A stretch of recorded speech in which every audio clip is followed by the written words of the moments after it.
Friends, it's not exactly a news flash to say things are a bit tense globally right now. We're talking about a world with more tripwires than a movie, and Tom Cruise isn't here to disarm them. From the Middle East to Eastern Europe, conflicts simmer and threaten to boil over. The term World War III gets thrown around a lot these days, and while it's easy to dismiss as alarmist, the truth is the stakes have rarely been higher.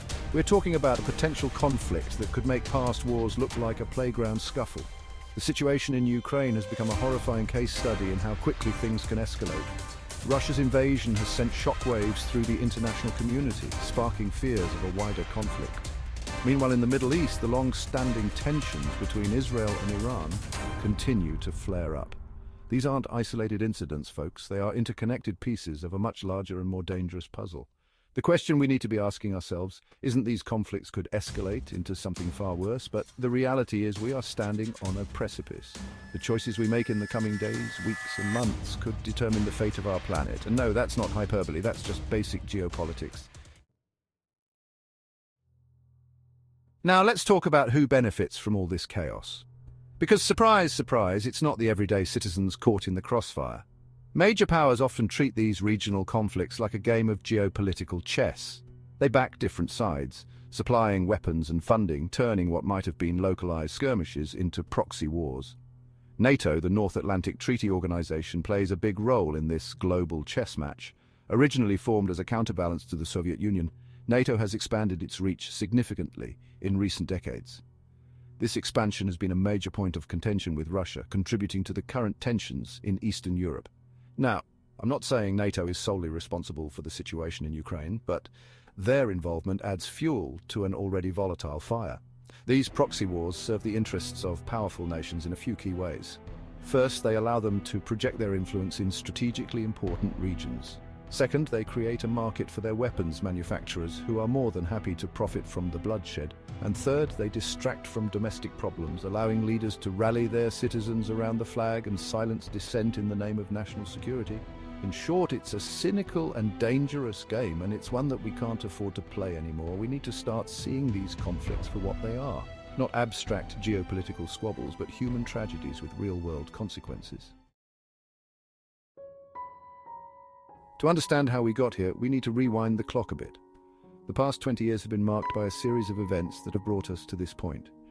The US-led invasion of Iraq in 2003, under the false pretense of weapons of mass destruction, destabilized the entire Middle East. The Arab Spring uprisings, while initially hailed as a wave of democratic change, were often hijacked by extremist groups, further fueling instability. And then there's the ongoing conflict in Syria, a brutal civil war that has become a proxy battleground for regional and global powers. Each of these conflicts has left a legacy of death, destruction, and displacement. They have also created fertile ground for extremism and terrorism to flourish. The world has become increasingly interconnected, which is great for things like cat videos and instant communication, but not so great when it comes to conflict.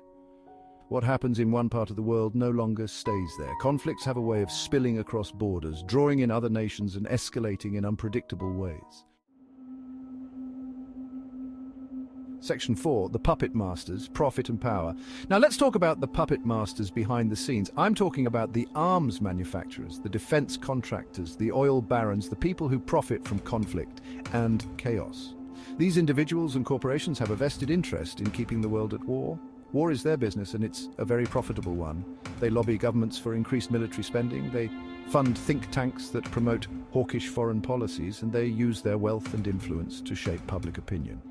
They are the ones who benefit most from a world on the brink, and they are the ones who are least likely to suffer the consequences.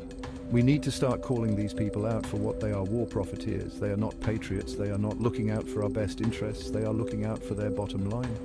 And their bottom line is soaked in blood. Section 5, a call for peace averting global catastrophe. So where do we go from here? The first step is acknowledging the very real danger we're in. We can't afford to be complacent, we can't afford to be silent. We need to be talking about this, we need to be demanding better from our leaders, we need to be pushing for diplomacy, for de-escalation, for peaceful resolutions to these conflicts. We need to be investing in diplomacy, in humanitarian aid, in building a more just and equitable world. The alternative is unthinkable.